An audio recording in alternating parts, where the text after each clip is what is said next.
అందరికీ నమస్కారం. ఈరోజు కథ ప్రేమ ఎంత మధురం, ఎపిసోడ్ 210. మనసు మాట వినదు. ఇక స్టోరీకి వెళ్తే, స్నేహ అభయ్ ఇంటికి వెళ్ళిందని తెలుసుకున్న అక్షయ్ ఆమెను అక్కడి నుండి బయటకు వచ్చేలా చేయాలని త్రిపాఠితో అన్నాడు. అది విని త్రిపాఠి ఆశ్చర్యపోతూ, how is it possible sir, madam అక్కడి నుంచి బయటకు ఎలా వస్తారు అని అడిగాడు. అప్పుడు అక్షయ్ ఒక్క క్షణం కూడా ఆలోచించకుండా, దాత్రికి నాకు పెళ్లి జరగబోతుందని పబ్లిసిటీ ఇవ్వు, అది ఏ రేంజ్లో ఉండాలంటే నిజంగానే మా పెళ్ళి జరిగిపోతుందని అనిపించాలి అని అన్నాడు. అది విని త్రిపాఠి షాక్ అవుతూ, కానీ బాస్, ఈ న్యూస్ ఇస్తే సిచ్యువేషన్స్ అన్నీ మళ్ళీ మొదటికి వస్తాయి అని చెప్తూ మధ్యలోనే ఆగిపోయాడు. అక్షయ్ అతని అనుమానాన్ని అర్థం చేసుకొని, ముందు నేను చెప్పినట్లు చేయండి, మిగతాది మీకు తర్వాత అర్థమవుతుంది అని అన్నాడు. దాంతో త్రిపాఠి ఇంకేం మాట్లాడకుండా అక్కడి నుంచి వెనక్కి తిరిగాడు. ఇంతలో అక్షయ్ మాట్లాడుతూ, మరో విషయం, ఆ దాత్రిపై ఒక కన్నేసి ఉంచండి, మర్చిపోవద్దు. ఆమె ఎవరినెవరిని కలుస్తుంది, ఎక్కడికెక్కడికి వెళ్తూ ఉంది, అన్నిటినీ ఫాలో అప్ చేయండి అని చెప్పాడు. అది విని త్రిపాఠి ఓకే బాస్ అని చెప్పి అక్కడి నుంచి వెళ్ళిపోయాడు. ఆ తర్వాత తన క్యాబిన్లో ఒక్కడే మిగిలిపోయాడు అక్షయ్. అతని ఆలోచనలు స్నేహ చుట్టూ తిరుగుతూ ఉన్నాయి. ఆమెను తలుచుకొని కోపంగా పళ్ళు కొరుకుతూ, ఆమె మళ్ళీ నాకు దూరంగా పారిపోయే ధైర్యం చేసింది, పైగా ఆ అభయ్ దగ్గరకు వెళ్ళింది. ఈమె ఎప్పుడూ నా సహనాన్ని పరీక్షిస్తూ ఉంటుంది. ఈసారి నా ఇంటికి తీసుకొచ్చిన తర్వాత ఆమెకు గట్టిగా బుద్ధి చెప్పాలి అని అనుకున్నాడు. మరోవైపు క్లౌడ్ ప్యాలెస్లో ఉన్న స్నేహ మెల్లగా నిద్రలోకి జారుకుంటూ ఉంది. అలసిపోయి బెడ్పై పడుకొని ఉన్న ఆమె రూమ్ డోర్ దగ్గరికి వేసిన తప్ప డోర్ క్లోజ్ చేయడం మర్చిపోయింది. దాంతో అప్పుడే అటువైపు నుండి వెళ్తున్న అభయ్ అనుకోకుండా తల తిప్పి ఆమె గది వైపు చూశాడు. ఆ గది నిశ్శబ్దంగా ఉంది. బెడ్పై నిద్రపోతున్న ఆమె ముఖం ప్రశాంతంగా కనిపించింది. అప్పుడు మెల్లగా డోర్ తీసి లోపలికి వచ్చాడు అభయ్. ఆ గదిలో ఉన్న ఎల్లో కలర్ బెడ్ లైట్ వెలుగుతురులో కళ్ళు మూసుకొని నిద్రపోతున్న స్నేహ ముఖం అతనికి అమాయకంగా కనిపించింది. మంచి నిద్రలో ఉన్న ఆమె డిస్టర్బ్ అవుతుందనే భయంతో అభయ్ తన శ్వాసను కూడా నెమ్మదిగా పీల్చుకోవడం మొదలుపెట్టాడు. ఇంతకుముందెప్పుడు ఒక అమ్మాయి పట్ల అంత కేర్ తీసుకోలేదు అభయ్. కానీ ఇప్పుడు అతనికి తెలియకుండానే స్నేహ గురించి ప్రతి విషయంలో శ్రద్ధ తీసుకుంటున్నాడు. ఆమె మానసికంగా సంతోషంగా ఉండాలని కోరుకుంటున్నాడు. ఒక రకంగా చెప్పాలంటే ఆమె సంతోషంగా ఉంటేనే అతను సంతోషంగా ఉన్నట్లు ఫీల్ అవుతున్నాడు. అతని లైఫ్ స్టైల్ మొత్తం పూర్తిగా మారిపోయింది. స్నేహ ముఖాన్ని చూస్తున్న అతను, చిన్న వయసు నుండే నాలాగే ఈమె కూడా చాలా కష్టాలు ఎదుర్కొంది, అయినా ధైర్యంగా వాటికి ఎదురు నిలిచి పోరాడుతోంది. నిజంగా ఈమెలాంటి అమ్మాయిలు తక్కువగా ఉంటారు అని అనుకుంటూ నిద్రపోతున్న స్నేహ తలపై చేయి వేసి చిన్నగా నిమరడం కోసం అతని చేతిని ఆమెకు దగ్గరగా తీసుకెళ్లాడు. కానీ అంతలోనే ఏదో తెలియని సంకోచంతో అక్కడే ఆగిపోయి మెల్లగా చేతిని వెనక్కి తీసుకున్నాడు. నిద్ర డిస్టర్బ్ అయి స్నేహ నిద్రలేస్తుందేమోనని, తనను తాకినందుకు కోప్పడుతుందేమోనని భయపడ్డాడు. ఆ తర్వాత ఆమె వైపు కొంచెంసేపు అలాగే చూసి చిన్నగా నిట్టూర్చి మెల్లగా అక్కడి నుండి వెళ్ళిపోయాడు. అతను వెళ్ళిన తర్వాత ఆ గది పూర్తిగా నిశ్శబ్దంలోకి మారిపోయింది. అప్పుడు మెల్లగా కళ్ళు తెరిచింది స్నేహ. అభయ్ ఆ గదిలోకి వచ్చినప్పుడే అతని అడుగుల శబ్దానికి ఆమె మేల్కొనింది.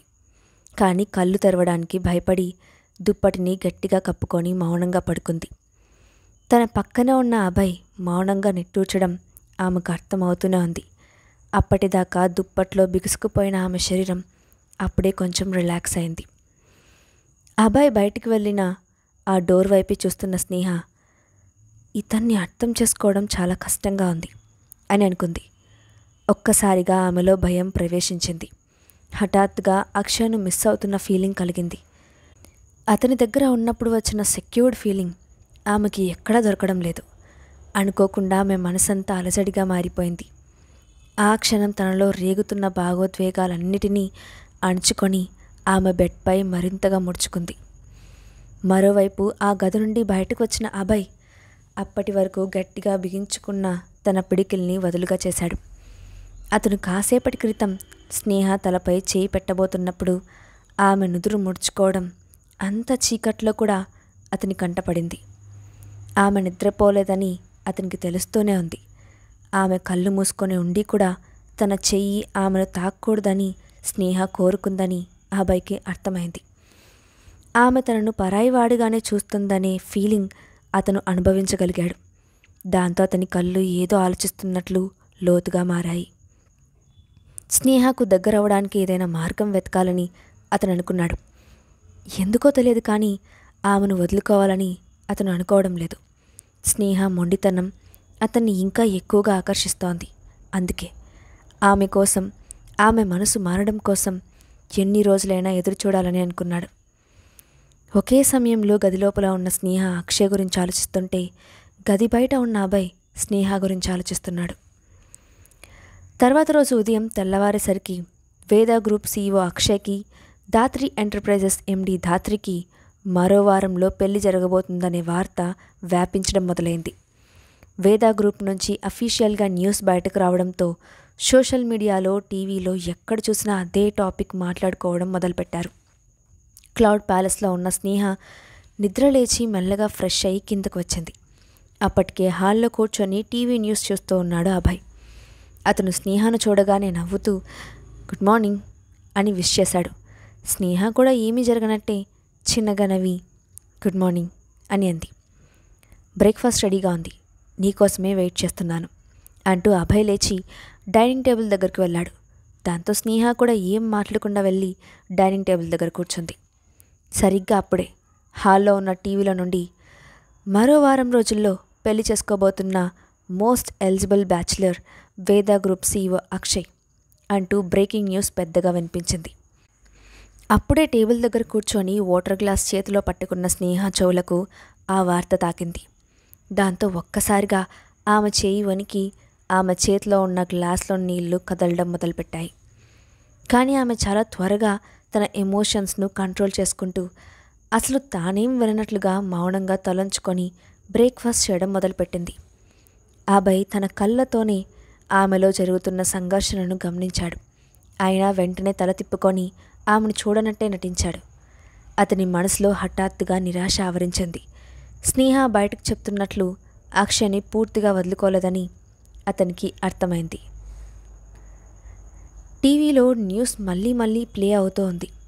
ఆ క్షణంలో ఆ న్యూస్ చదువుతున్న న్యూస్ రీడర్ గొంతు స్నేహ చెవులకు భయంకరంగా వినిపించింది.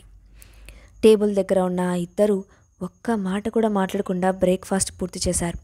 స్నేహ వెంటనే పైకి లేచి నేను తినడం పూర్తయింది, ఇక పైకి వెళ్తాను అని చెప్పి అభయ్ రియాక్షన్ కోసం కూడా ఎదురు చూడకుండా హడావిడిగా మెట్లెక్కి తన గదిలోకి వెళ్ళిపోయి డోర్ క్లోజ్ చేసి ఒక్కసారిగా తన శరీరంలోని శక్తినంతా ఎవరో లాగేసినట్లు ఆ డోర్కి ఆనుకొని బలహీనంగా నేలపైకి జారిపోయింది. ఆమె కళ్ళ నుండి నీళ్లు ధారాపాతంగా కారుతున్నాయి. టీవీలో ఉన్న అదే న్యూస్ మళ్ళీ మళ్ళీ ఆమె చెవుల్లో వినిపిస్తోంది. దాంతో ఆమె హృదయాన్ని ఎవరో కత్తిపెట్టి చీల్చుతున్నంత బాధగా అనిపిస్తోంది. అక్షయ్ నిజంగా పెళ్లి చేసుకోబోతున్నాడని ఇప్పుడు ఆమె నమ్మి తీరాల్సిన సమయం వచ్చింది. అదే ఆమెకు అంతులేని బాధని కలిగిస్తోంది. ఆ ఆలోచనలో ఉన్న ఆమెకు ఒక్కసారిగా అక్షయ్పై కోపం వచ్చింది. నిన్న రాత్రి వచ్చి తన పక్కన పడుకొని తనను కౌగిలించుకున్న వ్యక్తి ఇప్పుడు తెల్లవారేసరికి మరో వ్యక్తిని పెళ్లి చేసుకుంటానని ప్రకటించడంతో ఆమె తట్టుకోలేకపోతోంది. ఉన్నపాటుగా వెళ్ళి అక్షయ్ను కాలర్ పట్టుకొని ఇలా ఎలా చేస్తావని ప్రశ్నించాలని ఆమెకు అనిపించింది. కానీ ఆ పని చేయడానికి ఇప్పుడు ఆమెకు హక్కు లేదని స్నేహ కూడా తెలుసు. నిజానికి ఆ ధాత్రిని పెళ్లి చేసుకొని సంతోషంగా ఉండమని తానే స్వయంగా అక్షయ్తో చాలాసార్లు చెప్పింది.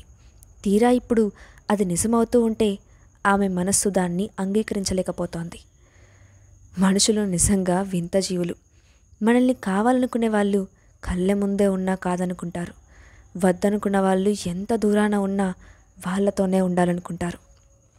ప్రస్తుతం స్నేహ పరిస్థితి కూడా అలాగే ఉండడంతో ఆమె ఏడవడం తప్ప మరేం చేయలేకపోయింది. చాలాసేపు ఏడ్చి అలసిపోయిన స్నేహ హఠాత్తుగా ఏదో గుర్తొచ్చినట్లు పైకి లేచి కళ్ళు తుడుచుకొని తన ఫోను చేతిలోకి తీసుకుంది. వెంటనే ఆమెకు యువన్తో మాట్లాడాలనిపించింది. కానీ కాల్ చేసే ధైర్యం చేయలేకపోయింది. దాంతో యువన్, ఏం చేస్తున్నావు నాన్న అని మెసేజ్ టైప్ చేసింది. కానీ మళ్ళీ ఆగిపోయి, ఏదైనా విషయం తెలుసుకోవాలంటే మెసేజ్లో మాట్లాడడం కన్నా ఫోన్లో అయితేనే క్లియర్గా ఉంటుందని అనుకున్న ఆమె మళ్ళీ ధైర్యం తెచ్చుకొని యువన్కు కాల్ చేయబోయింది. కానీ ఇంతలో యువన్ దగ్గర నుండి తన ఫోన్కి కాల్ వస్తుండడంతో అది చూసిన స్నేహ షాక్ అయింది. యువన్ కూడా తనతో మాట్లాడాలని అనుకుంటున్నాడని, అందుకే కాల్ చేస్తున్నాడని అనుకున్న ఆమె వెంటనే కాల్ లిఫ్ట్ చేసి, హలో యువన్ అని పిలిచింది. అప్పుడు అటువైపు నుండి యువన్ గొంతుకు బదులుగా, హలో మేడం, నేను త్రిపాఠిని మాట్లాడుతున్నాను అంటూ త్రిపాఠి గొంతు వినిపించింది. అది వినగానే స్నేహ భయంతో ఫోన్ గట్టిగా పట్టుకుంది. ఒక్క క్షణం పాటు కొంచెం నర్వస్గా ఫీల్ అయింది. కానీ వెంటనే మళ్ళీ తనను తాను ప్రశాంతంగా ఉంచుకుంటూ, మీరు నాకెందుకు కాల్ చేశారు అని అడిగింది. ఇప్పుడు తాను ఎక్కడున్నానో తెలుసుకోవడానికి అక్షయ్ అతనితో ఫోన్ చేయించి ఉంటాడని అనుమానించింది స్నేహ. అప్పుడు అటువైపు నుంచి త్రిపాఠి నెమ్మదిగా, కంగారు పడకండి మేడం, నేను మీకు కాల్ చేసినట్లు అక్షయ్ సార్కి తెలియదు. నేను మీతో యువన్ బాబు గురించి మాట్లాడాలని అనుకుంటున్నాను. ఈరోజు మిమ్మల్ని కలవడం కుదురుతుందా మేడం అని అడిగాడు. ఆ మాట వినగానే స్నేహ ఒక్కసారిగా టెన్షన్ పడుతూ, యువన్కి ఏమైంది, ఏదైనా సమస్య అని అడిగింది. త్రిపాఠి వెంటనే ఆమెకు వివరిస్తూ, కంగారు పడకండి మేడం, మీరు తప్పుగా అర్థం చేసుకున్నారు. యువన్కి ఎలాంటి ప్రాబ్లం లేదు. నేను మీతో వేరే విషయాలు మాట్లాడాలని అనుకుంటున్నాను. పైగా నేను మీకు ఫోన్ చేస్తున్న విషయం కూడా అక్షయ్ సార్కి తెలియదు. నేను మిమ్మల్ని కలిసినట్టు కూడా సార్కి చెప్పను. ఇది మన మధ్య ఉంటుంది. దీనికి మీరు ఒప్పుకుంటారా అని అడిగాడు.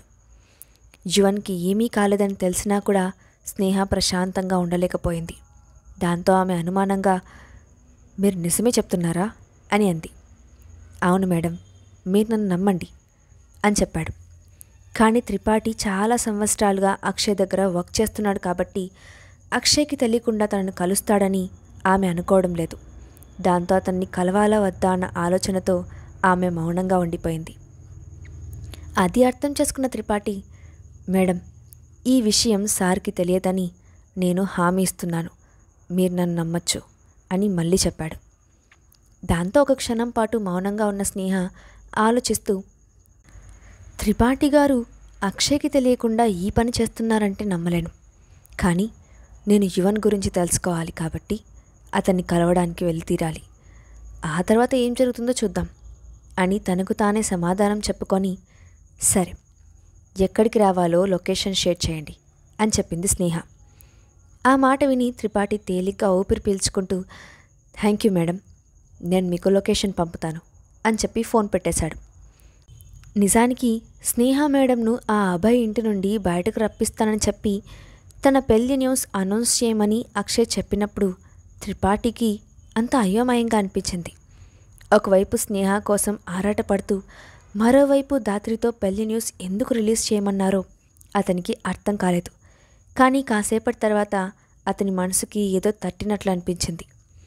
స్నేహ మేడం అక్షయ్ సార్ని మనస్ఫూర్తిగా ఇష్టపడ్డారు కాబట్టి అతనికి పెళ్లి జరుగుతుందని తెలిస్తే ఆమె తప్పకుండా వస్తుందని, ఇంతకుముందు కూడా బ్యాచులర్ పార్టీ పేరుతో అక్షయ్ సార్ ఇలానే చేశారని గుర్తు చేసుకున్నాడు త్రిపాఠి. అందుకే అక్షయ్ పెళ్లి జరుగుతుందన్న విషయం స్నేహకు ఇంకా తెలియదని అనుకున్న త్రిపాఠి ఇప్పుడు ఆమెకు ఆ విషయం చెప్పాలని స్నేహను కలవబోతున్నాడు. అతను వెంటనే లొకేషన్ ఫిక్స్ చేసి స్నేహకు మెసేజ్ చేసి అరగంట ముందుగానే అక్కడికి చేరుకున్నాడు. ఆ టైంలో అభయ్ ఆఫీస్కి వెళ్ళడంతో అతనికి చెప్పకుండానే త్రిపాఠిని కలవడానికి వెళ్ళింది స్నేహ. కేఫ్లోకి వెళ్ళిన స్నేహ దూరంగా కూర్చొని ఉన్న త్రిపాఠిని చూసి గుర్తుపట్టింది. స్నేహను చూడగానే అతను కూడా లేచి నవ్వుతూ పలకరించి, మిమ్మల్ని చూసి చాలా రోజులైంది మేడం, రండి కూర్చోండి అంటూ ఇన్వైట్ చేశాడు. అప్పుడు స్నేహ వెళ్ళి అతని ఎదురుగా కూర్చొని, నేనిప్పుడు మీ మేడంని కాదు, మీరు నన్ను మామూలుగా పిలవచ్చు అని అంది. ఆ మాటకి త్రిపాఠి కొంచెం ఆశ్చర్యపోయి ఒక క్షణం మౌనంగా ఉన్నాడు. ఆ తర్వాత, చూడండి మేడం, మీకు అక్షయ్ గారికి మధ్య ఏం జరిగిందో నాకు తెలియదు. కానీ ఈ మధ్య అక్షయ్ సార్ పరిస్థితి ఏం బాలేదు. అతను సరిగ్గా భోజనం చేయడం లేదు, ఎక్కువగా ఆఫీస్లోనే గడుపుతూ ఉన్నాడు. సార్ హెల్త్ కూడా పాడైపోతూ ఉంది. నేను సార్ని అలా చూస్తూ ఉండలేకపోతున్నాను. మీరు సార్ని చాలా ప్రేమిస్తున్నారని నాకు తెలుసు. సార్ కూడా మీకోసమే ఆలోచిస్తున్నారని నేను అనుకుంటున్నాను. అందుకే దయచేసి మీరు తిరిగి ఇంటికి రండి. అప్పుడు బాస్ సంతోషంగా ఉంటారు అని అన్నాడు. అతని మాటలు విని స్నేహకు లోపల బాధగా అనిపించింది. రాత్రి బెడ్పై తన పక్కనే ఉన్న అక్షయ్ను చూసి స్నేహ కూడా అలాగే అనుకుంది. ఆమెకు అక్షయ్ బరువు తగ్గినట్లు సన్నగా కనిపించాడు. ఇంతకుముందు ఉన్న గ్లో అతని ముఖంలో లేదని అనుకుంది. అయినా ఆ బాధను కనిపించనివ్వకుండా ఆమె త్రిపాఠి వైపు సూటిగా చూస్తూ, మీరు ఇదంతా ఇప్పుడు నాకెందుకు చెప్తున్నారు త్రిపాఠి గారు? అక్షయ్కి నాకు ఎలాంటి సంబంధం లేదు అని కూల్గా చెప్పింది స్నేహ. స్నేహ మాటలు విన్న త్రిపాఠికి కొంచెం కోపం వచ్చినట్లయింది. దాంతో అతను సీరియస్గా చూస్తూ, మేడం, మీరు ఇలా ఎందుకు మారిపోయారు? అక్షయ్ గారు మిమ్మల్ని ఎంతగానో ప్రేమించారు. మీకోసం అలవాట్లు చాలా మార్చుకున్నారు. కానీ మీరు ఇలా కనికరం లేకుండా మాట్లాడుతున్నారు అంటూ ఆమెపై కొంచెం విసుగు చూపించాడు. అతని మాటల్లోనే కోపాన్ని గ్రహించిన స్నేహ త్రిపాఠి వైపు సూటిగా చూస్తూ, త్రిపాఠి గారు, ఇప్పుడు నేను అతనితో కలిసి ఉండటం లేదు. మీరు ఈ విషయాన్ని గుర్తుంచుకొని నా నిర్ణయాన్ని గౌరవిస్తారని ఎక్స్పెక్ట్ చేస్తున్నాను. మీరు చెప్పింది నిజమే. మేమిద్దరం ఒక టైంలో చాలా మంచి లైఫ్ లీడ్ చేశాం. కానీ ఇప్పుడు పరిస్థితులు మారిపోయాయి. అక్షయ్ హెల్తీగా హ్యాపీగా ఉండాలని మాత్రమే నేను కోరుకోగలను. అంతకుమించి అతని విషయంలో నేనేం చేయలేను. ఇప్పుడు మా ఇద్దరి మధ్య ఉన్న సంబంధం కేవలం యువన్ మాత్రమే. మిగిలిన వాటితో నాకు సంబంధం లేదు అని సాధ్యమైనంత మర్యాదగా చెప్పింది. ఆ మాటలకు త్రిపాఠి షాక్లో ఉన్నట్లు చూశాడు. ఆమె అంత కఠినంగా ఎలా మాట్లాడుతూ ఉందో అతనికి అర్థం కాలేదు. అప్పుడు స్నేహ అతని వైపు చూసి, మీరు మాట్లాడాలనుకున్న విషయం ఇదేనా? ఇంకా ఏదైనా ఉందా? ఇంకేం లేదంటే నేను బయలుదేరతాను అంటూ అక్కడి నుంచి పైకి లేచింది. త్రిపాఠి తన మాటలతో స్నేహ మనసు మార్చగలరా? అభయ్లో వచ్చిన మార్పు స్నేహను ఎలాంటి పరిస్థితుల్లోకి తీసుకువెళ్తుంది? నెక్స్ట్ పార్ట్లో చూద్దాం. Thanks for watching.